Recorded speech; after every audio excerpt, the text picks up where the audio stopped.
Hi guys, कैसे हैं आप सब लोग। उम्मीद करता हूँ अच्छे होंगे। एक और वीडियो में स्वागत है ऑप्शन सेलिंग की सीरीज़ पार्ट 2 में। पहले जिन्होंने पार्ट 1 नहीं देखा उसे देख लेना, उसके बाद ही पार्ट 2 देखना, ठीक है।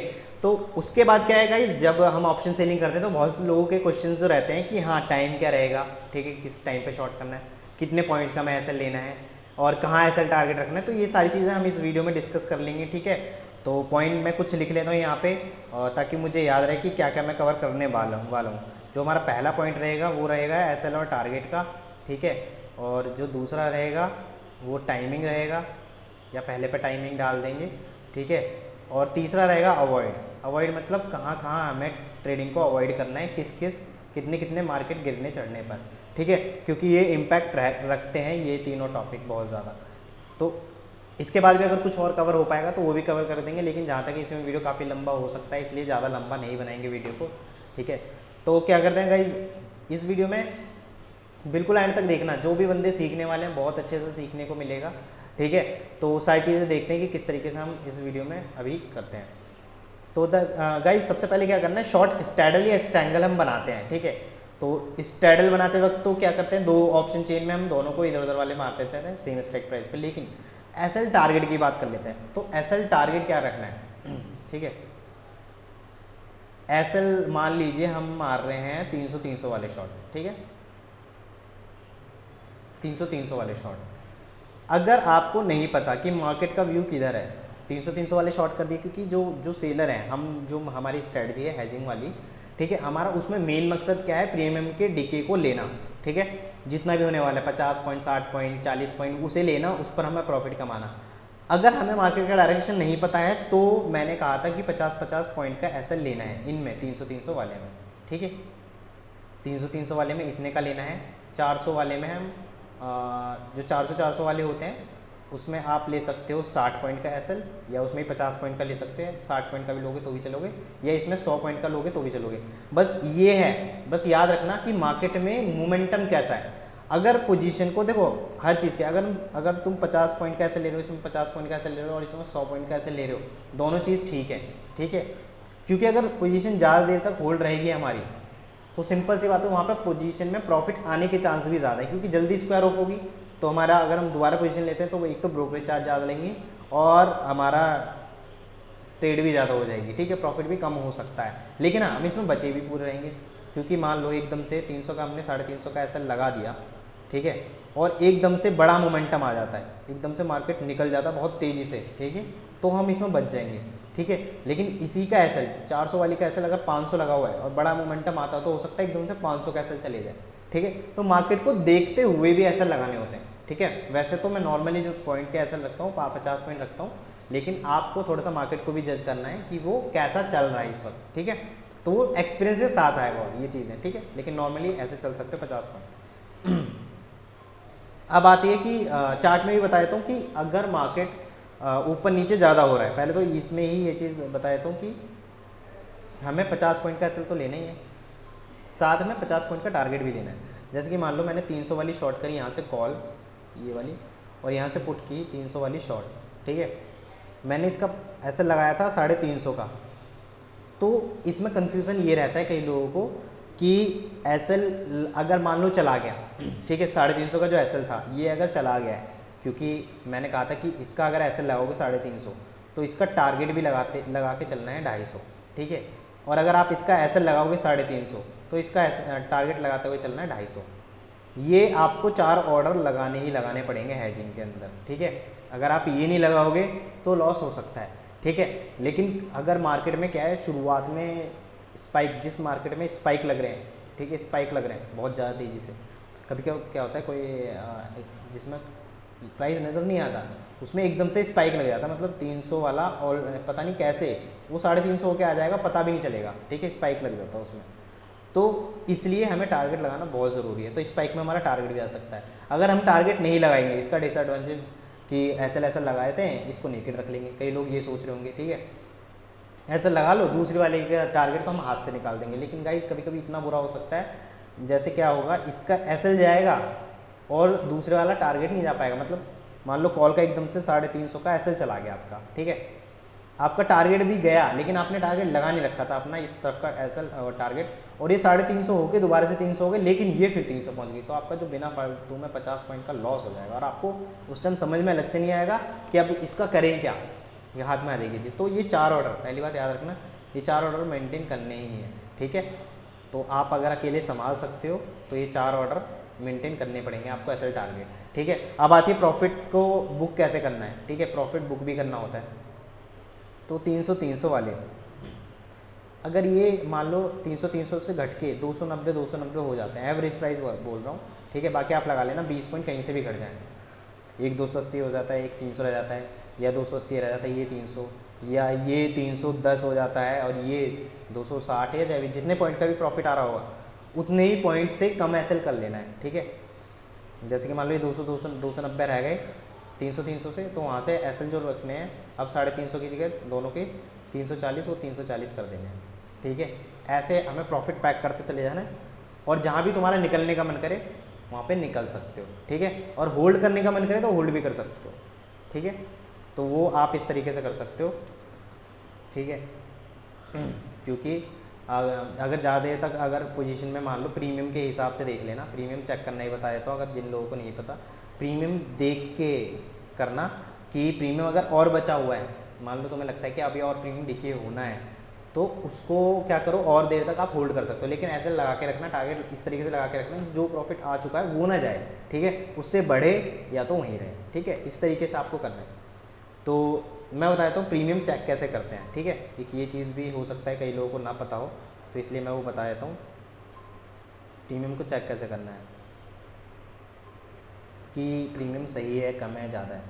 तो नॉर्मल जो प्रीमियम बंद होता है, अभी ये देखो ये है फ्राइडे वाले दिन को जो बंद हुए प्रीमियम, मंडे को जो खुलने वाले, तो फ्राइडे को जो बंद हुए एक 367 इधर से, और ये एक 324, ठीक है। ये सामने वाले में देखने होते हैं जहाँ पे मार्केट बंद हुआ है, जस्ट उसके पास स्लाइट एट द मनी या स्लाइट इन द मनी, बस ये एट द मनी देखो, ठीक है। तो ये और ये बंद हुए हैं। नॉर्मल जो प्रीमियम बंद होता है फ्राइडे वाले दिन वो होता है 400, 380 ऐसा कुछ, 400 के आसपास, तो वहाँ से कम है प्रीमियम। ये इसलिए कम है क्योंकि एक दिन की छुट्टी पे तो प्रीमियम थोड़ा ज़्यादा डिके हो गया, ठीक है, तो इसे नॉर्मल प्रीमियम बोलेंगे। तो ये आपको नोटिस करना, जो भी लोग सेलर है ना वो ज़रूर नोटिस करते रहना कि हर वीक प्रीमियम जो है वो कितना बंद हो रहा है, हर दिन कितना बंद हो रहा है, मंडे को कितना बंद होता है, ट्यूसडे को कितना बंद होता है, थर्सडे को कितना बंद होता है, ये, ताकि इससे आपको अंदाज़ा रहेगा अगले वीक जब प्रीमियम खुलेगा तो अगले दिन कितना खुल रहा है, कहाँ खुल रहा है, इससे आपको पता रहेगा कि हाँ यार ये इतने में नॉर्मल होता है, लेकिन इससे ज़्यादा है, इससे कम है, वो पता चलेगा, ठीक है। तो ये अभी इतना है, तो मान लो अगले फ्राइडे ये खुल जाता है 450, इसका मतलब बहुत ज़्यादा है, इसका मतलब हम शॉर्ट करेंगे तुरंत तो प्रॉफिट बहुत ज़्यादा मिलने की उम्मीद रहेगी। तो इस तरीके से हमें पता चलता है, ठीक है। और जहाँ से आपने मान लो स्क्वायर ऑफ किया है एट द डे, जिस टाइम पे आप कर रहे हो ट्रेडिंग, तो जहाँ से आपने स्क्वायर ऑफ की होगी जिस पे प्राइस पे, तो वहाँ से देख लेना। जैसे स्क्वायर ऑफ करते वक्त यहाँ पे 320 थे, ये एट द मनी की बात कर रहा हूँ, मार्केट फिर कहीं भी चले जाओ ऊपर या नीचे, 320 से बढ़कर ये 340, 350 हो जाते हैं, ये दोनों बढ़ जाते हैं, या एक बहुत ज़्यादा बढ़ जाता है ये वाला, मतलब ये दोनों उस प्राइस से ऊपर हैं तो बढ़ा हुआ है, ठीक है, उस प्राइस से नीचे है तो घटा हुआ है, लेकिन प्रीमियम तो टाइम के साथ घटते हैं, तो मैक्सिमम टाइम ये घटे हुए ही मिलेंगे, ठीक है। तो अपना एक टाइम सेट करना है, मैं टाइम बताया था कि उस टाइम पे मारना ही मारना है, थोड़ा सा रिस्क लेकर, ठीक है। लेकिन बढ़ कब जाता है वहाँ पे तो ज़रूर मारना है, क्योंकि बढ़ गया, अगर ऐसा मिल जाता है बढ़ा हुआ 320 मॉर्निंग में थे, मान लो यार जब तुमने स्क्वायर ऑफ करी थी पोजीशन जब थी, मैं सिर्फ एग्जांपल दे रहा हूँ, किसी भी दिन देखना इस एट द मनी पे, और वो डे में किसी भी दिन वो बढ़कर 10 पॉइंट 20 पॉइंट या 30 पॉइंट बढ़ जाता है एवरेज, तो इसका मतलब वो अपॉर्चुनिटी है आपके लिए मारने के लिए। सिर्फ एक फ्राइडे को रिस्क रहता है थोड़ा बढ़ने का, तो और बढ़ जाता है, ठीक है। तो बाकी दिन तो बहुत ज़्यादा अपॉर्चुनिटी रहती है, वो प्रीमियम जो भी बढ़ता है वो तुरंत डीके हो जाता है, तो हम ऐसे भी प्रॉफिट बना लेते हैं, हम देखते तो रहते ही हैं, जैसे ही बढ़ता है हम घुस जाते हैं और प्रॉफिट आ जाता है, ठीक है। तो ये अब देख लेते हैं कि टाइमिंग, कि किस टाइमिंग में आपको मारनी है, ठीक है। टाइमिंग का बहुत इम्पैक्ट है और इसका याद रखना। देखो हम 2 जने हैं, ठीक है, 2 पर्सन है, तो जब भी हम मारते हैं शॉर्ट, तो जैसे मैं अगर कॉल मार रहा हूँ तो मैं रोहित से बोल देता हूँ पुट मारने के लिए, ठीक है, या अगर मैं पुट मार रहा हूँ तो मैं उससे बोलता हूँ कॉल मारने के लिए, तो 2 बंदों का इम्पैक्ट भी पड़ता है, लेकिन इसको हम टाइम के हिसाब से झेल लेते हैं। जैसे कि आपने देखा होगा कि हम 9:15 या 9:16 पे ज़्यादातर एंट्री ले लेते हैं, ठीक है, वो इसलिए ले लेते हैं क्योंकि हम 2 जने हैं, हम ऐसा तुरंत से लगा सकते हैं, और हो सकता है आप 2 जने ना हो, आप सिंगल ही हो, ठीक है, तो आपको थोड़ा सा लेट एंट्री भी लोगी तो भी चलेगा। 9 आप 9:20 पे ले सकते हो एंट्री, 9:30 पे भी ले सकते हो, ठीक है, लेकिन थोड़ा सा प्रीमियम डिके होके मिलेगा, कोई दिक्कत वाली बात नहीं है। देखो हम 9:16 पे एंट्री ले रहे हो, लेकिन आप 9:20 या 9:30 पे भी एंट्री ले रहे हो तो भी कोई दिक्कत नहीं, क्योंकि 9:16 पे अगर हम एंट्री लेते हैं तो नो डाउट प्रीमियम थोड़ा ज़्यादा तेज़ी डिके होता है, लेकिन कभी कभी वॉल्टाइल भी इतना ज़्यादा हो जाता है कि लॉस भी दे जाता है यहाँ पे, ठीक है। तो दो दिक्कत वाली बात नहीं है, 9:20 या 30 पे भी आप बना सकते हो, लेकिन याद रहे जब भी शॉट मारो तो एक साथ शॉट मारना, क्योंकि जब भी अगर आप एक एक करके शॉट मारोगे तो कहीं ना कहीं हो सकता है कुछ पॉइंट चले जाएं, ठीक है, क्योंकि जब आपको पॉइंट मिल रहे होंगे, मान लो आपने एक एक करके का डिसएडवांटेज बताता हूँ, मान लो आपने एक कॉल शॉट मार दी, ठीक है, पहले, और वहाँ से आपको मान लो 5 पॉइंट मिल भी रहे हैं, तो आप तुरंत पुट को शॉट मार दोगे, तुरंत रुकोगे नहीं, ठीक है। लेकिन यही केस उल्टा हो जाता है, कॉल में आपके 5 पॉइंट जा रहे होंगे तो आप इमोशनल हो जाओगे, अटैच हो जाओगे इससे, ठीक है, वो 5 की जगह आपके 10 पॉइंट ले जाएगी, 15, 20, 25, 30 कितने पॉइंट ले जाए, फिर आप निकालोगे, ठीक है। तो ये नुकसान है अकेले अकेले मारने का, क्योंकि जब प्रॉफिट मिल रहा होगा तब तो आप तुरंत मार दोगे, लेकिन जब लॉस मिल रहा होगा तो हो सकता है आप रुक जाओ, जिसकी वजह से लॉस बढ़ सकता है, इसलिए एक साथ मारनी है, ठीक है। अब वो देखो आप कैसे मारनी है, वो तुम्हारा थोड़ा सा देख लेना, 2 फ़ोन से मारोगे, कैसे मारोगे, किसे मरवाओगे। अब ये तो एक टाइम हो गया मॉर्निंग की, 9:20, 9:16 और ये, ठीक है। आपको ज़्यादातर इस टाइम पे माननी, जो बंदा अकेला है, याद रखना बिल्कुल कम रिस्क के साथ करना है, जैसे 9:30 पे एंट्री कर लेना या 9:25 पे, इस पे एंट्री करना, ताकि शुरू के 15 मिनट अगर मार्केट थोड़ी सी वॉल्टाइल होती है तो उससे आप बच जाओ, ठीक है। तो ये तो हो गया 9:30। अब बात करते हैं ऑर्डर्स कितने लेने हैं। देखो थोड़ा सा ना यहाँ पे क्यों ब्रोकरेज थोड़ा ज़्यादा लगता है हेजिंग के अंदर, क्योंकि क्या है, हमें 4 ऑर्डर लेने पड़ते हैं, ठीक है, मतलब एक बार कॉल शॉर्ट करोगे, पुट शॉर्ट करोगे तो 2 ऑर्डर हो गए, निकालोगे भी तो वो हो गए, ठीक है। तो क्या करो, मॉर्निंग में ज़्यादा से ज़्यादा 2 या 3 बार ट्रेड करो, ठीक है, मतलब पूरे ऑर्डर की बात ले रहा हूँ, एक बार ट्रेड ले ली, मतलब एक बार कॉल पुट शॉर्ट मार दी, वो एक बार हो गया, दूसरी बार स्क्वायर ऑफ करने के बाद एक और मारी, वो 2 बार हो गया कॉल पुट, ठीक है, वो भी स्क्वायर ऑफ होगी, एक और बार ली, वो 3 बार हो गया, ऐसी 3 बार, ज़्यादा से ज़्यादा बोल रहा हूँ, 3 बार ही आप ट्राई कर सकते हो, 2 बार तो मिनिमम करना ही है, ठीक है। अब आप देख लेना, 2 बार में प्रॉफिट आ गया तो रुक जाना, और तीसरी बार भी अगर आपको प्रेजेंट मिले तो मार देना, ठीक है, लेकिन 2 से 3 बार, उससे ज़्यादा नहीं। ऐसे ही ये 9:30 पे मारना है, ठीक है। और जब मैंने प्रीमियम बढ़ने को, जब मैंने पीछे बताया था कि प्रीमियम बढ़ जाता है, तो आप कभी भी घुस सकते हो, उस टाइम की कोई टाइम लिमिट नहीं है। जब प्रीमियम बढ़ा हुआ मिल जाए 9:30 से लेकर 2 बजे तक, उसके बीच में कभी भी बढ़ा हुआ मिल जाए तो आप मार सकते हो, उसके लिए एलिजिबिलिटी पूरी है। लेकिन अगर कभी कहीं भी प्रीमियम नहीं बढ़ता तो यहाँ से ये 2-3 ट्रेड लेने के बाद सीधा 2 बजे एंट्री लेनी है, 2 बजे कॉल और पुट शॉर्ट मारनी है, वो भी 2 से सिर्फ 3 बार ही ट्राई करना, उससे ज़्यादा बार ट्राई नहीं करना, ठीक है। तो यहाँ से जो ब्रोकरेज हमारी अराउंड बनेगी वो 500 रुपये तक बन जाएगी, ठीक है, क्योंकि ब्रोकरेज चार्ज थोड़े ज़्यादा होते हैं। देखो ऑर्डर कितने हो रहे हैं, ये जहाँ तक है जो भी बन रहे हैं 500 से ज़्यादा नहीं जाएगा, ठीक है। और प्रॉफिट जो आपका होगा मे बी, अगर कम लॉट में, 4 लॉट में भी अगर आप ट्रेड कर रहे हो तो आराम से आपको अगर 50-60 पॉइंट भी मिलते हैं तो 6,000, 5-6 हज़ार में से 500, 550 या 1,000 रुपये भी कटते हैं तो भी 3-4 हज़ार आपके बच जाते हैं, ठीक है। डिसएडवांटेज किन लोगों के लिए, जो लोग अभी बिल्कुल कम फंड है, बहुत ही कम फंड है, लेकिन ये इसमें कम फंड में तो प्रॉफिट होने के चांसेस ऑलमोस्ट बहुत कम हैं, लेकिन बहुत कम, ठीक है, क्योंकि ब्रोकरेज और टैक्स मार देगा आपको। तो इसलिए क्या है, इसको सीखने के लिए कम फंड में सीख सकते हो आप, लेकिन कमाने के लिए ना आपको फंड कहीं ना कहीं से अरेंज करना ही पड़ेगा, ठीक है। मतलब 5 लाख मिनिमम इस स्ट्रैटेजी को करने के लिए चाहिए ही चाहिए। 5 लाख से ऊपर जितने भी मिल जाए आपको पैसे, 10 लाख, 15 लाख, 20 लाख, वो आपके लिए बोनस है, क्योंकि ब्रोकरेज तो आपका उतना ही लेगा, लेकिन जो प्रॉफिट है वो बड़े हो जाएंगे, ठीक है। तो ये थोड़ा सा डिसएडवांटेज है इस वाली स्ट्रैटेजी का, बट कोई बात नहीं, अगर फंड बड़ा हो जाएगा तो सब कुछ क्लियर हो जाएगा, लेकिन ये इसमें कंसिस्टेंसी बहुत ज़्यादा है, ठीक है, प्रॉफिट भले ही कम हो। तो 2 बजे और एक 9:30 बजे, ये तो हो गया टाइम, ठीक है। और हमने प्रीमियम बढ़ने की भी बात कर ली, और अब देख लेते हैं कि थोड़ा सा चार्ट पे मैं चल के समझा देता हूँ कि एसएल और टारगेट कभी कभी हमें पास लगाने पड़ते हैं, वो भी, ठीक है।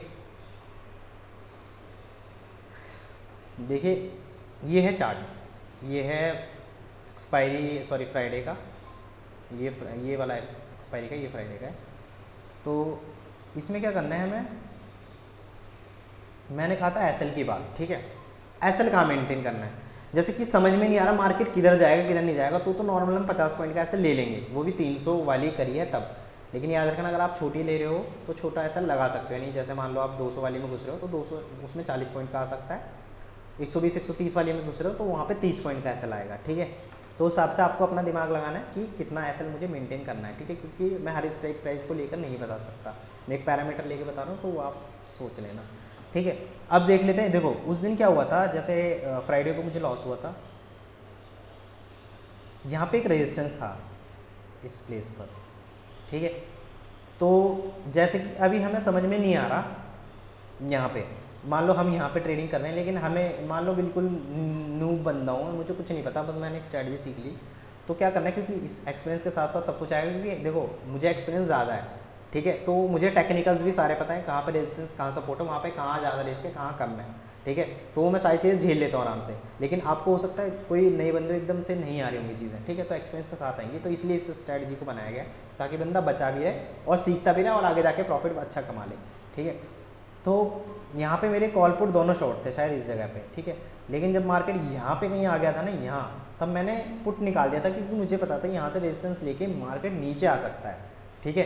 लेकिन यहाँ पे 430 चल रही थी, वो यहाँ पे कहीं 430 चल रही थी, मैंने 450 का स्टॉप लॉस लगाया 20 पॉइंट का, लेकिन मेरा टारगेट नहीं था कुछ भी।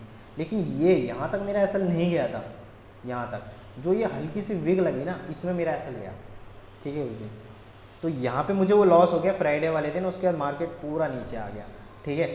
तो देखो अगर मान लो यहाँ पे मैं हैज करता, मुझे नहीं पता कि मार्केट ऊपर जाएगा नीचे, क्योंकि हम सेफ चलना चाहते हैं, तो मान लो मैं 300 वाली मारता, ठीक है। लेकिन आप थोड़ा सा अंदाज़ा लगा लेना इतना, क्योंकि अगर मार्केट में आप काम कर रहे हो तो इतना तो अंदाज़ा हो जाएगा, या सीखते हुए जो लोग जानते हैं कि कहाँ से टेक्निकल्स कहाँ से काम करेंगे कहाँ नहीं, जहाँ पे आपको रिस्क हो कि यहाँ से मार्केट ब्रेकआउट दे सकता है, तो हो सकता है यहाँ पे 300 वाली, यहाँ पे क्या आप यहीं ऐसे रखना चाहो, क्योंकि क्या पता यहाँ से एकदम ब्रेकआउट आ जाए, ठीक, कोई कोई ऐसी जगह होती है जहाँ से ब्रेकआउट आ जाए, तो जरूरी नहीं आप पूरे 50 पॉइंट का एसएल रखोगे, क्या पता एकदम से लंबी कैंडल बन जाए पूरे 50 पॉइंट का एसएल चले जाए, वो प्रीमियम टूटे ना, ठीक है। तो इतना लंबा एसएल नहीं रखना, उस केस में आपको लग रहा है ना कि आपने यहाँ से नीचे के लिए ट्रेड पोजीशन बनाई नहीं, स्ट्रैंगल जो बोलते हैं स्ट्रैंगल, तो कॉल आपने मारी मान लो 400 वाली और आपने स्ट्रैंगल शॉट किया और ये मार लिया आपने 300 वाली पुट, क्योंकि नीचे आते वक्त आपको प्रॉफिट होगा, ऊपर जाते वक्त लॉस नहीं होगा, कॉस्ट में निकल जाओगे। तो 400 का ज़्यादा मत रखो, 420 या 425 पॉइंट का ज़्यादा से ज़्यादा, या 20 पॉइंट का, ठीक है। इसका 280 का टारगेट, सिंपल, ऊपर जाएगा तो आप कॉस्ट पे निकल जाओगे, ठीक है, और नीचे आएगा तो आपको प्रॉफिट होगा, वो आप इसका तुम 400 का एसएल लगा सकते हो या 350 का, ये ज़्यादा टूटेगी, ठीक है, इस तरीके से प्रॉफिट होगा। और एसएल टारगेट जब कोई चीज़ बड़ी होती है ना, तो उसका थोड़ा सा टारगेट बढ़ा लिया जाता है, कभी कभी क्या होगा कि जल्दबाजी में जैसे 420 का एसएल लगाओ तो हो सकता है 280 जाए ना, 281 82 पे अटक जाए, तो उस हिसाब से आपको एसएल लगाना है, ठीक है। अगर आपको लग रहा है ये पहले चले जाएगा तो आपको पहले नहीं जाने देना, इसका आप मॉडिफाई करके 82 करो 83 करो, लेकिन किसी भी हालत में आपका एसएल पहले नहीं जाना चाहिए। आप सोचो या तो दोनों एक साथ जाएं या तो टारगेट पहले जाए, किसी भी हालत में पहले एसएल नहीं जाना चाहिए। अगर पहले एसएल चला गया तो बहुत ज़्यादा चांस होते हैं उस ट्रेड में नुकसान होने के, क्योंकि एसएल जाते ही पहले वो थोड़ा सा नीचे की तरफ आता है, ठीक है, तो नुकसान होने के चांस होते हैं। तो याद रखना किसी भी तरीके से कोई भी आप स्ट्रैंगल बनाओ स्ट्रैडर बनाओ, आपका एसएल पहले नहीं जाना चाहिए, किसी भी हालत में आपका टारगेट ही पहले जाना चाहिए, ठीक है। तो ये चीज़ आपको हो सकता है समझ में आ गई हो, बहुत सारी चीज़ें जो मैंने बताई हैं, और ऐसे नीचे की तरफ जहाँ भी आपको लग रहा है ब्रेकआउट आने वाला है, ठीक है, तो वहाँ आप लगा सकते हो। ये जैसे कि ये, ठीक है, ये रहा पहला कैंडल ग्रीन बना था, ठीक है, दूसरा यहाँ पे कहीं मार्केट है तो आपको लग रहा है अगर ऊपर जा सकता है तो आप इसके हाई पर मतलब यहाँ पे एसएल रख सकते हो, यहाँ पे, ठीक है, यहाँ रख सकते हो, इस कैंडल यहाँ पे है तो यहाँ इसके हाई पर, ठीक है, ऐसा कुछ बोल रहा हूँ, जरूरी नहीं हर बार रखोगे ही रखोगे, क्योंकि कभी कभी क्या होता है फेक ब्रेकआउट भी हो जाता है, मतलब गलती से छुकरा आता है, ठीक है। जहाँ आपको स्ट्रॉन्ग फीलिंग आ रही है यहाँ से ऊपर जा सकता है बहुत तेज़ी से, वहाँ आपको एसएल पास रखना है, ठीक है। और उन चीज़ों ये चीज़ मैं बता रहा था, ठीक है, तो वहाँ पे आपकी प्रॉफिटेबिलिटी बढ़ेगी, ठीक है, क्योंकि इससे प्रॉफिटेबिलिटी बढ़ती है, क्योंकि वहाँ पे आपको आप लॉस से ही बचोगे, प्रीमियम बढ़ा हुआ मिल जाएगा तो आप शॉर्ट मार दोगे। जब स्टैंडर्ड यहाँ पे बना रखा था ना हमने, तो यहाँ पे इस वाले कैंडल में प्रीमियम बहुत ज़्यादा बढ़ गया था, ठीक है, फिर वो प्रीमियम इतनी तेज़ी से डिके हुआ था तो बहुत ज़्यादा प्रॉफिट हो गया, तो उस दिन में 1 लाख का प्रॉफिट हुआ था। और इस तरीके से आपको हैजिंग करनी है, ठीक है। तो इस वाली वीडियो में हो सकता है आपको बहुत सारी चीज़ें समझ में आई होंगी, ठीक है। तो और एक और चीज़ मैं बताता हूँ, बाइंग में बाइंग कितने कौन से दिन कौन से कितने पे वाली करनी है, क्योंकि लॉट बढ़ाने पड़ते हैं, ठीक है, कम फंड में ज़्यादा लॉट कैसे करने होते हैं वो बताया तो और एक 2 बजे वाली चीज़ मैं बताना भूल गया जो 2 बजे ट्रेडिंग करनी होती है, ठीक है, 2 बजे, वो थर्सडे वाले दिन मत करना, बाकी किसी भी दिन आप अप्लाई कर सकते हो। थर्सडे वाले दिन थोड़ा सा रिस्की हो जाता है, ठीक है।